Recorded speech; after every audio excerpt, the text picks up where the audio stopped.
Magandang araw kaibigan. Ngayon nga ay pupuntahan natin ang isang resto na nagtatago sa ganda ng mga bundok ng Sierra Madre. Samahan niyo kami dito lang sa Right Tayo George.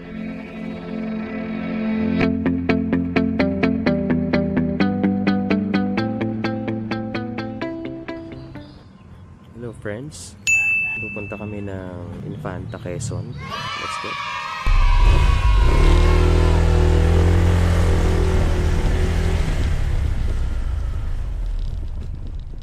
Dito nga tayo mag-start sa Angono Rizal, kung saan kami naninirahan ngayon. At ang pupuntahan natin ay may layong 66.7 km gamit ang two wheels or ang motor.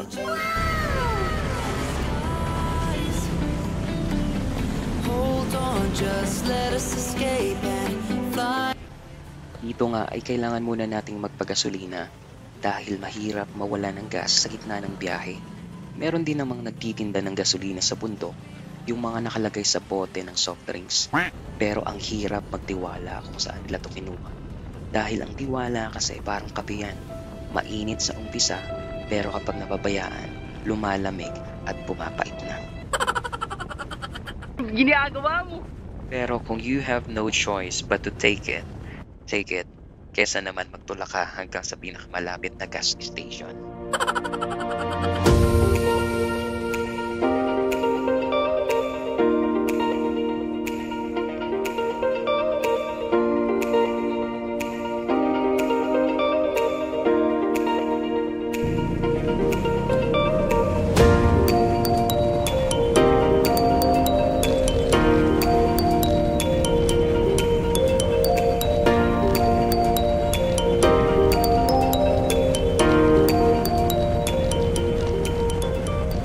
By the way guys, ang resto na pupuntahan natin ay kilala hindi lamang ng mga simpleng motorcycle riders, kundi maging mga celebrity riders.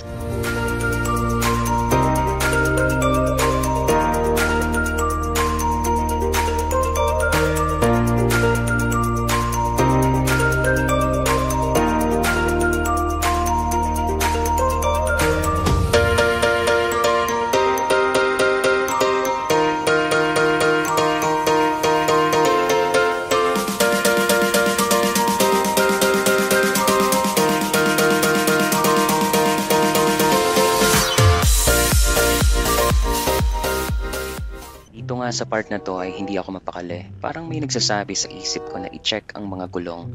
Kaya nang makita ko ang gas station, nag-U-turn ako.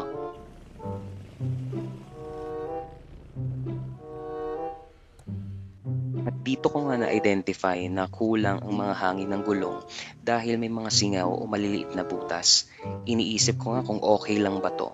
Since hindi na ako fan ng paglalagay ng sealant sa gulong dahil sa previous experience ko na nasiraan ako ng gulong at hindi na nga working ang pito dahil sa nabarahan ito ng sealant. Pero salamat sa Diyos at patuloy na tayong binibigyan ng tapang at talino sa mga oras na to. Hindi nakaapekto ang maliit na singaw sa takbo ng motor. At tinuloy na nga namin ang ride. Ganoon naman talaga kapag nasa gitna na tayo ng ride. Kahit anong aberya pa yan, kaya natin gawa ng paraan. Nasa barangay Madilay-Dilay na nga tayo sa Tanay Rizal. Kung napapansin nyo, malabo ang camera. Bukod kasi sa pag-ambon ay ma-fog din ang lugar.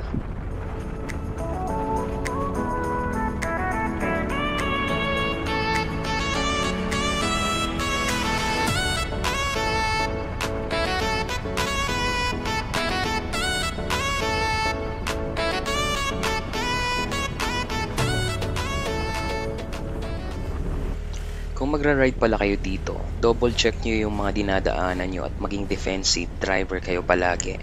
Bukod kasi sa mabibilis talaga ang ibang mga sasakyan, ay may part din na may mga roadworks dahil sa road widening or ang iba naman ay dahil sa landslides.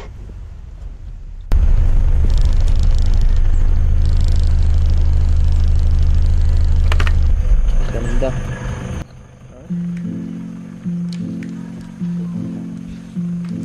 Sa part na to, nung nakita ko ang ganda ng paggalaw ng mga ulap sa bundok, naisip ko din kung gaano kagaling magdisenyo ang Diyos.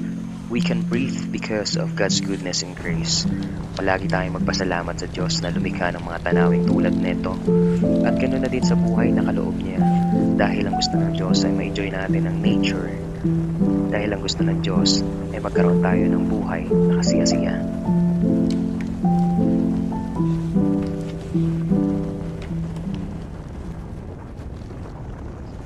At sa wakas ay narating na rin natin ang Jariel's Peak.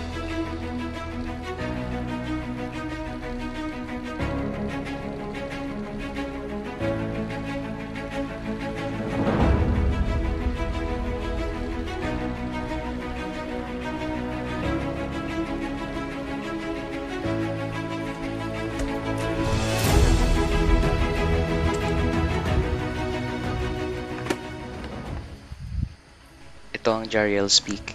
Sa itong resto bar, pahingahan na matatagpuan sa sitio Little Baguio, Barangay Magsaysay, Infanta, Quezon.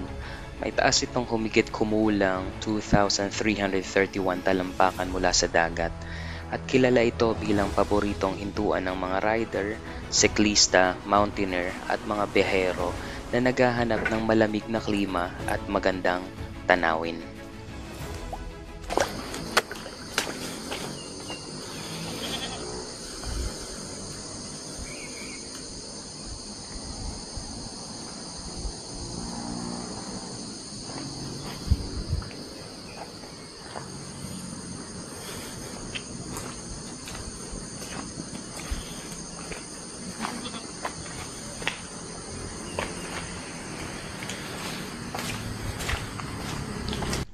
Maraming salamat sa panonood. Hanggang dito na lang muna at see you sa next videos.